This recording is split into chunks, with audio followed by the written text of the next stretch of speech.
ban tổ chức phải đếm từ 1 đến 3 và từ 10 xuống 1 ạ. Vâng nào.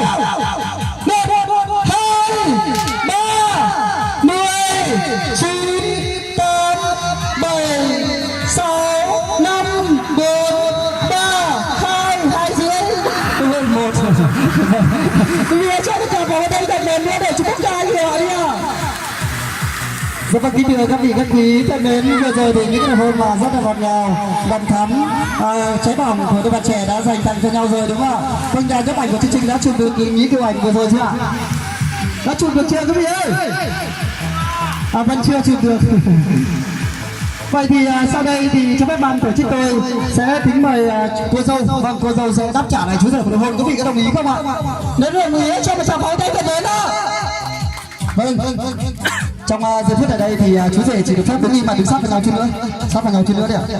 Vâng đúng rồi, chú rể chỉ được phép đứng im, đôi mắt niêm dim, con tim ngừng giật và hướng về cô dâu. Kính thưa các vị các quý thân mến, đây có thể nói là quả đá phạt trực tiếp cách thủ môn khung thành môn khoảng chừng 5 cm với hàm răng dày đặc như thế này. Vâng, cô dâu Ngọc Tứ có thể khéo léo đưa được trái bóng mà nâng lên được tỷ số 1-0 cho đội tuyển họ nhà gái chúng ta hay không? Vâng, quý vị và các bạn sẽ cùng hướng về trung tâm thể thao trường và cùng ban tổ chức tôi đếm từ 1 đến 3 thì cô dâu bắt đầu hôn, và khi nào tôi đếm từ 3 xuống 1 thì cô dâu mới được dứt cái hôn. Cô dâu đã rõ chưa? Rồi. Vâng rồi. Cô dâu đã rồi ạ. Vâng quý vị ơi, chúng ta tổ chức đếm từ 1 đến 3 và từ 3 xuống 1. 1, 2, 3, bắt đầu. 3, 2, 1. Vâng quý vị ơi, một tràng pháo tay thật lớn nữa để cùng chúc mừng cho anh rồi đi ạ. Vâng, không phải để toàn thể các vị biểu tất các quý bạn trẻ nam nữ thanh niên chờ đây thêm một giây 1 phút nào nữa, và xin được kính mời quý vị và các bạn tiếp tục được trở lại với bàn tiệc của đài gia đình họ nhà gái chúng tôi để cùng giao lưu ra bắt lâm ly rượu hồng và cùng chúc phúc cho cô dâu chú rể chào đầm hạnh phúc. Vâng, để tiếp tục chúc phúc cho cô dâu Thanh Ngọc Tố và chú rể Thanh Ngao. Vậy quý vị và các bạn tiếp tục hướng về trung tâm sân khấu hiện trường. Kính thưa các vị khách quý thân mến, tôi đúng là rượu hồng và kết nghĩa phu thê, tình trong duyên thắm ta về với nhau mà cùng chung bước đến mai sau, thủy chung chung thủy sắc màu tình yêu. Vâng, xin mời tôi có thể bước sang bên trái 2 bước trở lại với tháp ly rượu tình yêu.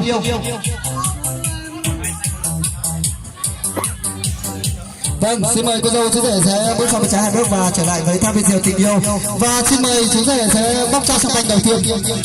Cho champagne đầu tiên tôi sẽ hướng dẫn sơ qua cho chú rể bóc cái tem ở đầu chai là nắp chai là đúng không ạ? Vâng.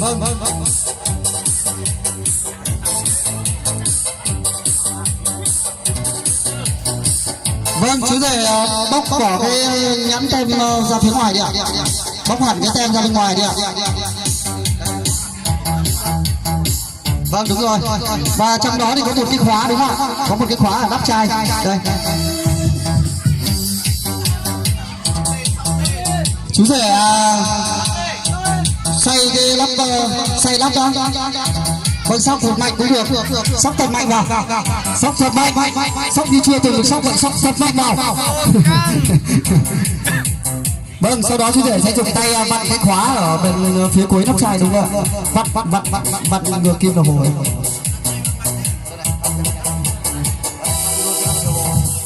Đấy, chú rể sẽ vặn ngược theo chiều kim đồng hồ. Vặn khi nào nó rời ra thì chú rể bỏ ra phía ngoài, sau đó sóc tiếp. Vâng, chú rể lúng túng quá quý vị. Chú rể mới cưới vợ nên hơi run một chút quý vị. Một tràng pháo tay thật lớn để cổ vũ chú rể được không ạ? Xin được cảm ơn. Vâng, bóc xong thì chú rể bỏ cái nắp khóa ra phía ngoài đi, bỏ hẳn ra ngoài. Dùng ngón tay cái của mình tìm nắp chai và sóc thật mạnh, tiếp tục sóc như chưa được sóc vậy. Vâng, tiếp tục. Mình nắp chai và sóc thật mạnh chú rể ơi. Chú rể lúng túng quá quý vị ạ. Vâng, sóc thật mạnh đi ạ. Vâng rồi, chú rể sẽ bật chai cho tay đi ạ. Bật nắp chai, vặn cũng được. Vặn hoặc dùng ngón tay cái mình bật nắp chai lên. Vâng, nếu bật khó quá thì chú rể sẽ dùng tay của mình vặn xoáy nắp chai ra cũng được. Vâng, sóc tiếp ạ, chú rể sóc đi ạ.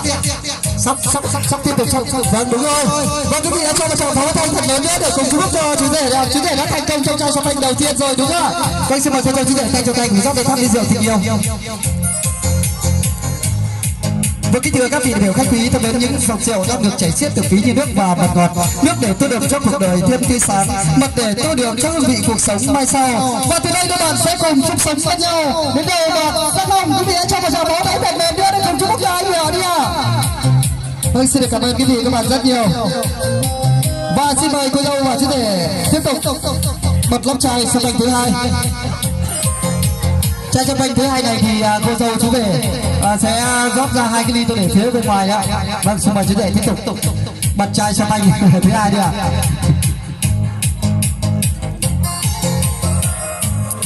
Tôi đã hướng dẫn rồi thì chắc chắn là chú rể cũng sẽ hiểu đúng không ạ?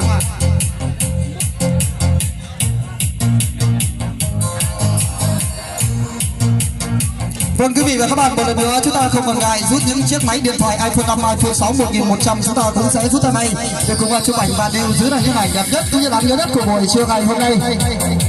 Chú rể sẽ bật cái khóa đi ạ, bật cái nắp khóa ra, bỏ ra phía ngoài và sau đó chú rể dùng ngón tay cái của mình bịt nắp chai và sóc thật mạnh.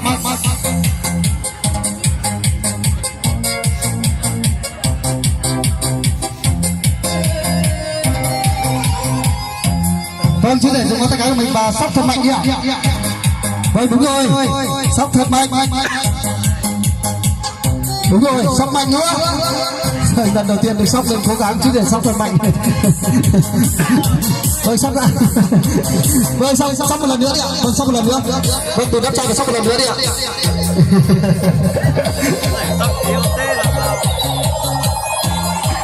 Vâng, rồi chú rể sẽ bật nắp chai đi ạ. Bật nắp chai thật mạnh đi ạ.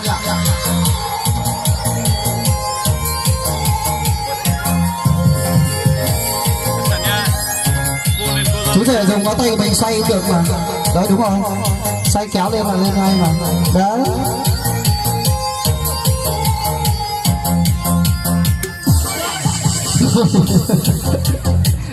Kính thưa các vị khách quý, cô dâu của chú rể chúng ta ngày hôm nay đã thành công trong chai sâm banh thứ hai và xin mời cô dâu chú rể chắc chắn 2 ly tôi để phía ngoài trước ạ. Vâng, đúng rồi ạ. Rồi. Còn bao nhiêu thì xin mời cô dâu chú rể tiếp tục tay cho tay rót lên thắp ly rượu tình yêu.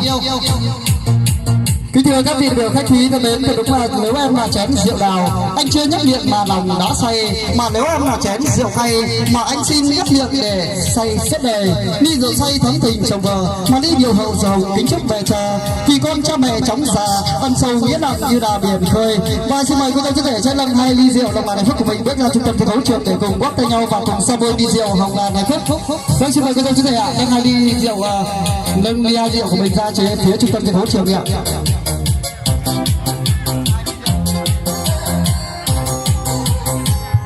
Vâng, xin mời cô dâu chú rể sẽ cùng nâng 2 ly rượu của mình lên ạ. Vâng, xin mời cô dâu chú rể bước ra trung tâm thi đấu trường. Vâng, xin mời em quay mặt vào nhau và cùng bước theo nhau. Chú rể cùng walk theo nhau đi ạ. Khi nào tôi đếm từ 1 đến 3 thì cô dâu chú rể mới được uống đúng không ạ? Cùng ra bôi ly rượu đầu này phúc của mình. Và quý vị hãy cùng hướng về trung tâm thi đấu trường và cùng ban tổ chức tôi đếm từ 1 đến 3 nào. 1, 2, 3. Xin mời cô dâu chú rể cùng cạn ly đi ạ.